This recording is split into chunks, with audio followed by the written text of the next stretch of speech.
Salut, c'est Vince pour lemusicien.fr, j'espère que tu vas bien. Je suis de retour à Londres après une petite semaine à Lisbonne, une ville très sympathique que je te recommande, surtout si tu aimes les pâtisseries et puis tout ce qui est poisson grillé. Bref, on va pas faire un cours de cuisine aujourd'hui. On va parler d'un truc qui me paraît super important quand on est home studiste, quand on fait sa musique chez soi.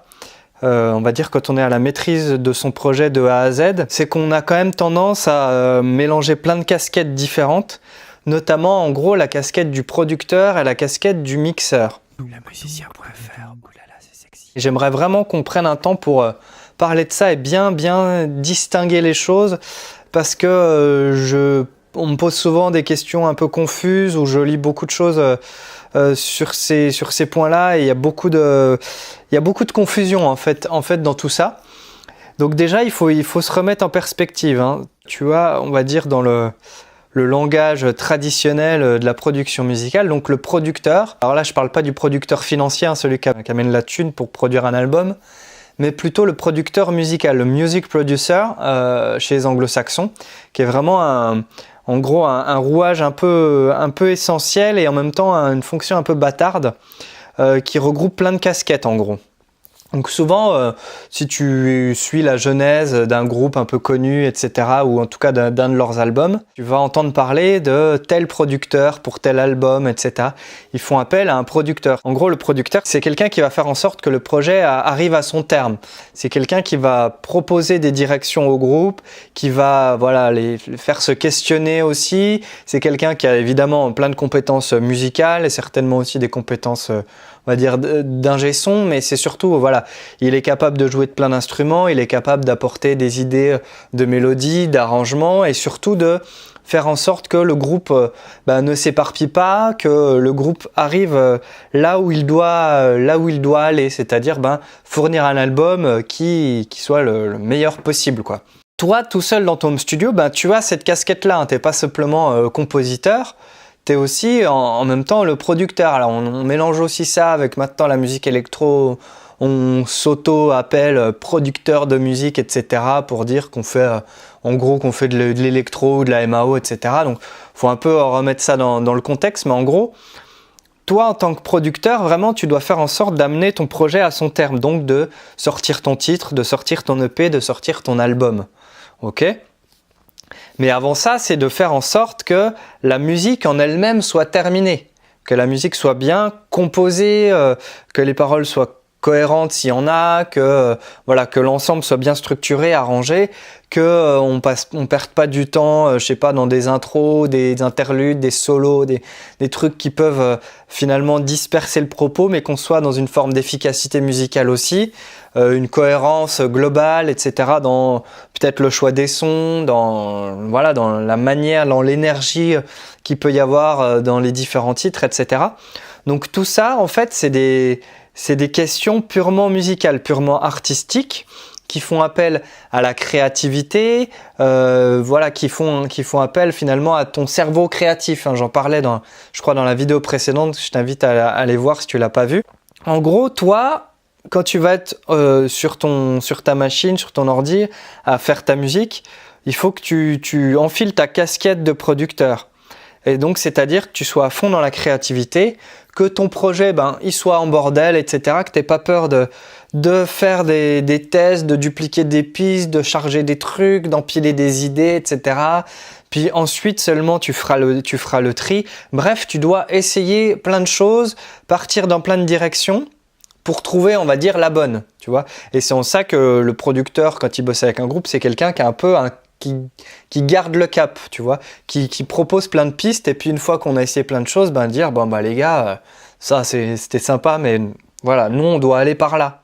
Donc toi tu dois un petit peu à la fois te faire violence, parce qu'il faut un moment fixer les choses, et en même temps rester très très créatif. Donc ça c'est vraiment la casquette du producteur, donc c'est vraiment dans une oreille purement musicale.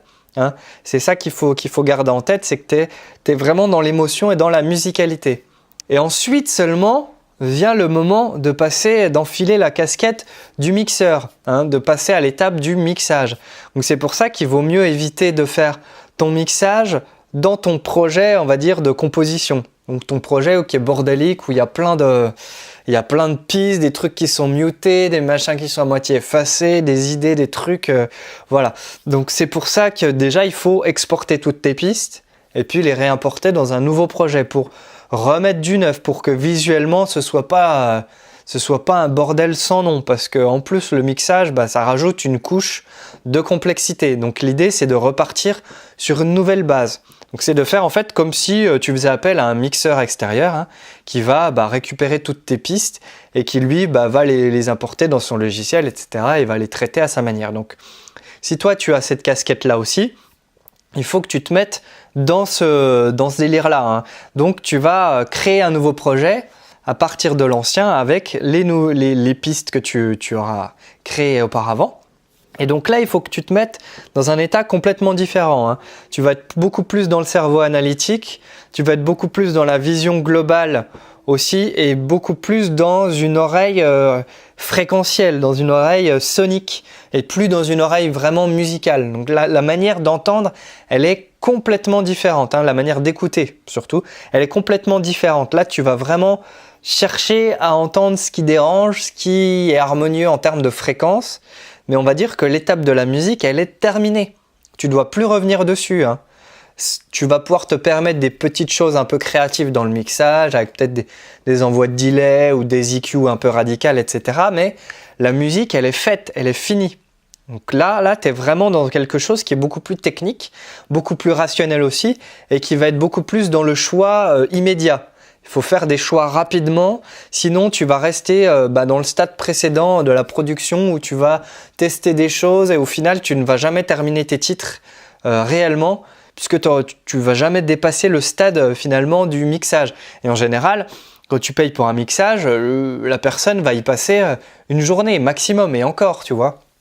Tu vas la payer 100 balles, 200 balles et elle sait qu'elle fait son titre dans la journée et c'est fini. Et après, il y a éventuellement un aller-retour ou deux pour dire « bon, ça, je suis pas fan, est-ce que tu peux revoir ça ?» etc. Voilà, une révision ou deux, mais c'est tout.